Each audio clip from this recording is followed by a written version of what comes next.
Hey everyone, this is Chappie US, and I am going to be making a guide here regarding basic stats, information on Tom Clancy's The Division. I made a guide the other day about recalibrating, and I've had some people asking for some more basic information. One of the best things, in my opinion, about this game is how intricate it is, but it's also one of the most difficult things about it. It's not like many other video games, even MMOs, where you jump in and you play a specific class and you level up and get gear, and that makes that class better. There's a lot that goes into the customization of your character, your build, the stats that you want to focus, where you're going to focus, even down to the very specific skills that you want to run. There are so many variables going into the game that it can be overwhelming to some. And so for that reason, I'm making this guide to talk just very basically about some of the stats and specs and so forth in the game. So first, I'm just going to pop right into my inventory here. Now, the inventory is much more than just an inventory. It's an overview of everything really pertaining to your character, your build, and so forth. All right, so here we've got an overview of the gear that I'm wearing, my DPS, health, and skill power. Now you'll notice that on this build, this specific build, this is what I like to consider a balanced build that's focusing on electronics, right? My electronics is nearly at 2600, my stamina is sitting at 2360, and my firearms is at a bit over 2100. I've done this on purpose because for this build, which I'm going to go into a little bit more in a later guide, this build is really built around the sticky bomb. Anyway, one question that was asked of me is, what should I focus on when it comes to gear? Well, it's important when you're trying to decide what you're going to focus on to identify how you want to play your character. Okay, are you going to want to focus on primarily your weapon DPS, your weapon damage? Are you wanting to run a skill build? Do you want to be a tank? Do you want to be support? Do you want to be the main damage effort? All of that needs to be kind of something that you're planning on as you build your character. Okay, so as you build and as you gather up gear, that will help you kind of determine what you want to do. So for instance, on this character, I decided I want to build this character into a primarily electronics build, but still capable in all the other areas of doing the things that I want him to do. Not only that, I knew the primary gun that I wanted to use on him. So for instance, right now, this gun is the Caduceus. Now the Caduceus is a really excellent gun, especially for a skill build. The frustration with the Caduceus is that it has a relatively high firearms and electronics requirement in order to make it work. So you have to be looking at kind of a balanced build. For instance, on my primarily firearms build, my electronics is only at 1100. This gun would be completely worthless on that build because its main talent is cool-headed, where performing a headshot reduces all skill cooldowns by 5.5%. So knowing that I wanted to use this gun, knowing that I wanted to build an electronics build as well, it was important for me to make sure that I meet those minimum requirements at least. The 1889 firearms, 1889 electronics. Okay? So as gear would drop, I would re-roll it to meet, first of all, those requirements. Okay, that's really, to me, very important, is getting that. All right? So the question of what are you looking for in armor? Well, the answer to that is it's really up to you. What are your needs? What are you building towards? What are you trying to get? With that, there are some basics that everyone should be looking for. Number one, we're always trying to get to that 65% damage mitigation. Now, when you first load into your character to your inventory screen, you've got a general overview. It says nothing about your armor stat. The armor stat is practically buried. Okay, you have to right bumper over 1, and we're looking at our character. Now there are so many stats here, attributes here, that it can be definitely overwhelming. And what we're looking for is survivability. We're going to scroll all the way down. Now you'll notice I'm just below the 65% threshold on this character. You know, he's not a tanky build. I'm not trying to get in people's face with this guy. I'm far more removed from the action with the way that I play this character, and so I'm not so worried about being off by about 1.5% on his armor, on his damage mitigation.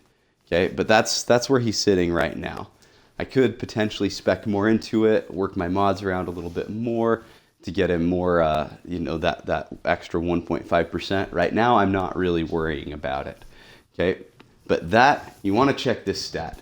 Okay, and if you're not there, you want to re-roll your gear. You want to re-roll your gear to get there, or re-roll your mods.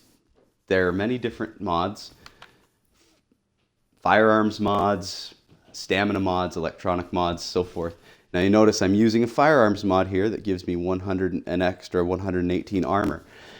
Get that armor up. It's very important. Okay, so you'll also notice, let's go over here to the recalibration station. If you need more information on recalibrating, please see my guide specific to recalibrating. Now, I've already recalibrated a lot of the gear on this set to get it to where I need it to be. Firstly, on the mask, I always want to get maximum number of mod slots in the gear that I'm using. That's extremely important to me. I find the mod slots to be far and away one of the best modifications that you can do to a piece of gear. So on this mask, I went with the second mod slot so I could get more of the stats that I need. Same thing with this vest. It already had a high armor. It already has high bonus to health. Its stamina could be a little bit more, but the gear mod slot gave me more of what I needed than re-rolling the stamina could have. The backpack. Now on the backpack, it already had a mod slot. It had 6,200 skill power, which is extremely close to the maximum amount of skill power that I could have gotten. It had 13% disrupt resistance. I wasn't too excited about that, but the only other option in there wasn't that great. Now I run first aid all the time, and so it has great extra little bonuses down there. I don't run pulse on this character, but I wanted more stamina. I believe that this rolled initially at like 520 stamina, so an extra that much is a pretty big deal. Okay, then the gloves don't drop with at least not that I've seen with a mod slot. Now on these gloves, they rolled initially with something like pistol damage or shotgun damage in this area. Now I like the 12% damage to elites. This character isn't my PvP character. He's not running around in the dark zone very much. The one thing that I really wanted was that health on kill. Health on kill is a big deal. You're getting damaged, you're getting beat up.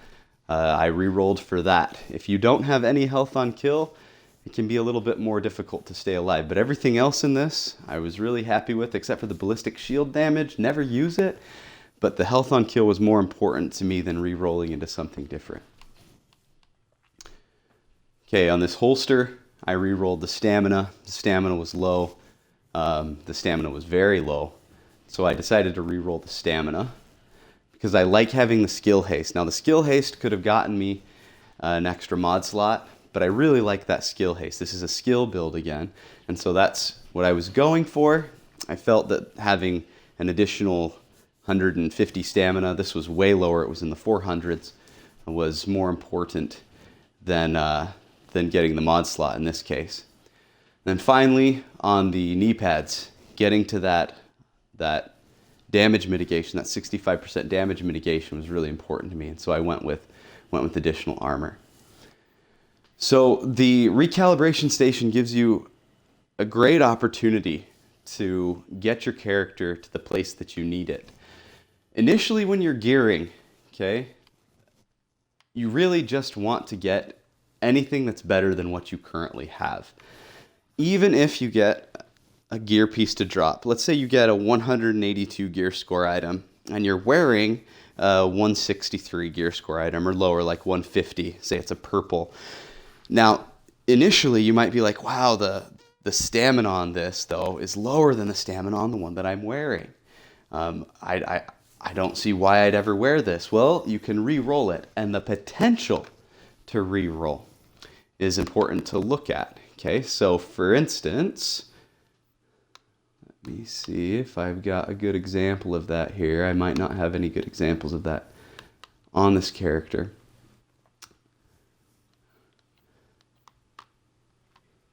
So the gear score indicates not just how good it is right now, but how great of a potential this piece of gear has.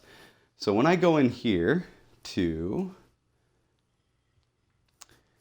this piece of gear, you notice how it currently has plus 677 stamina. That's out of a potential 678 stamina.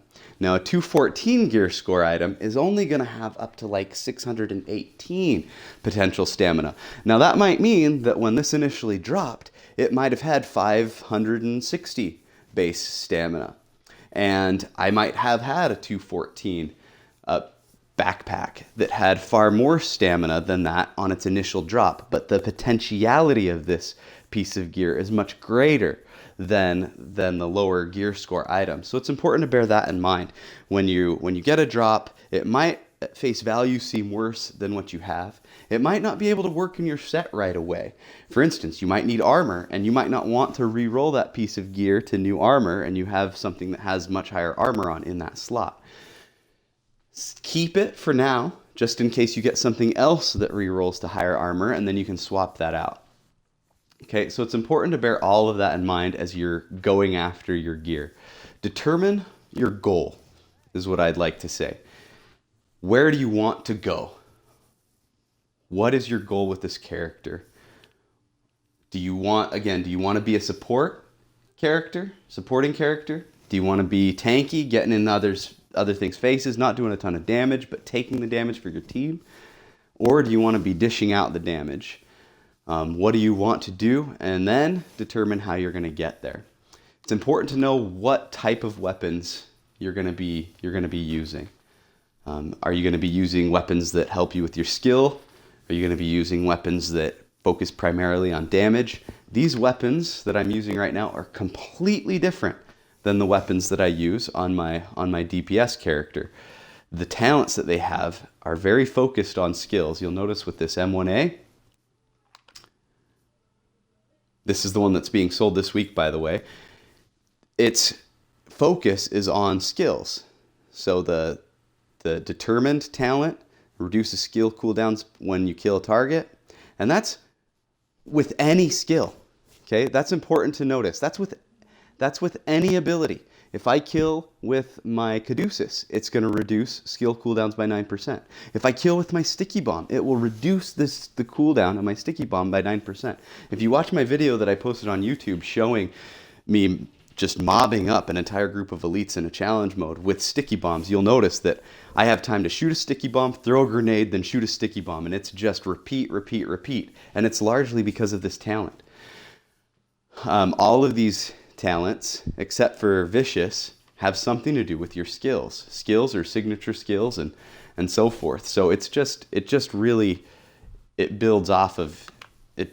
and builds. I'll show you real quick how this works on my other character as well.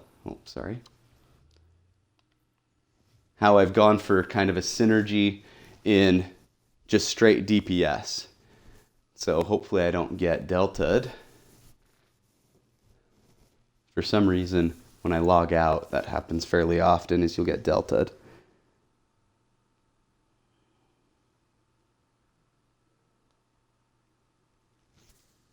I got mic'd.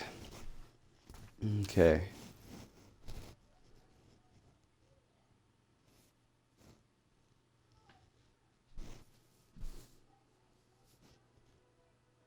Okay, we're loading back in.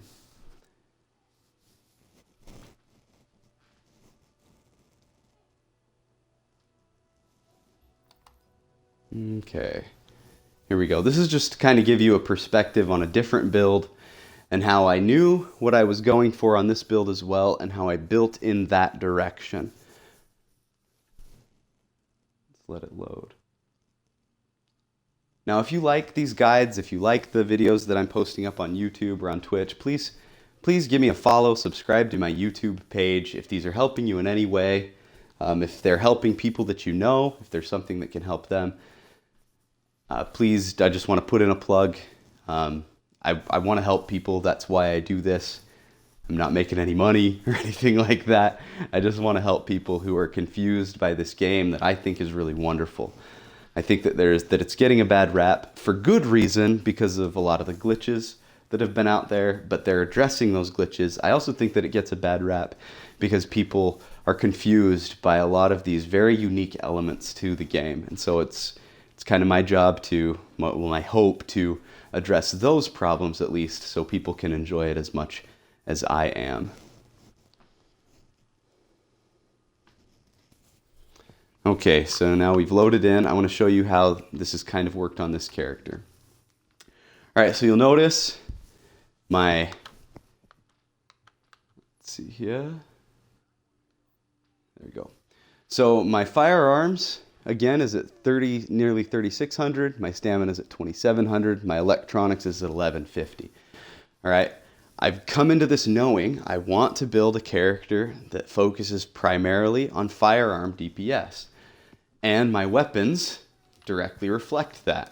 So I've got my AUG A3 Para, which is currently being sold, by the way, at the vendor. There's been a lot of stuff about this gun. I'll go into the review on the gun later. I will say that it's perfect for this type of a build. Brutal requires a high firearms in order to get there. Nearly 2,600. My headshot damage is increased by 24.5% when I'm using this weapon. Vicious, critical hit chance is increased by 13.5% while at full health. And then Meticulous, which is awesome. When you empty out, when you're emptying on an enemy and you just don't even have to reload, you just keep going. Okay, and then I've got my enhanced ACRE, my assault rifle. Accuracy is increased by 47%. You'll notice it doesn't say just when using this gun, it's all the time. Reloading is 13.5% faster, and when I'm getting all up on something, my damage is going to be increased by 13.5%. Before the AUG was being sold, I was using this great MP5. It required a high skill power, didn't care so much about that talent, but it was doing pretty good work. And then finally, my current sniper, when I need to go to snipe, again, brutal, toxic, which allows me to potentially get blind on an enemy, and faster accuracy when shouldering. So it just homes in on those headshots. It's really excellent. So those are kind of the weapons that I'm using, especially on a firearms build, perhaps more than any other build. The weapons need to tie in to the overall stats. And I mean, honestly, this is true for every build. My electronics build is good in large measure because of my weapons, because my weapons feed into my electronics and allow my sticky bomb to get up much quicker. So knowing where you're going to go, again, knowing where you want to go with your build, and then making sure that your gear focuses on that build is essential. It's not enough to just have a high firearms stat. If you have a really high firearms and your stamina sucks and your electronics stinks and you don't have enough of your armor for damage mitigation and your talents aren't unlocked on your guns, then really it's just numbers. Your DPS is just numbers, and you're not going to do anywhere near what you could be doing if you took a little bit out of those firearms and put it into your electronics, and you were able to stay alive a little bit longer because your armor was higher. Okay? It's very important to really know where you're going and make sure that there's some balance involved. You notice my electronics might only be 1,200, but my skill power is still 19k. And that means that my pulse is up often and my healing does a good job. I always overheal, by the way, on my first aid. So there's so much going on in the game, but if you really just pay attention to those things, making sure that your stats and your talents and your abilities, they all kind of come together. And later on, I'm going to talk a little bit more in another guide about abilities and talents. I'm going to be making a guide regarding my tactician build. There's been a lot of positive review based around my 2-minute video of me just mopping things up with the sticky bomb. But hopefully this will address a lot of the questions regarding stats, general stats, and starting out in Tom Clancy's The Division. As always, if you have any questions, you can always contact me on Facebook. You can contact me via Twitch. You can comment on the video on YouTube. Again, please, if you like it, subscribe, like it, share it with your friends. Thanks so much, and I'll see you in game.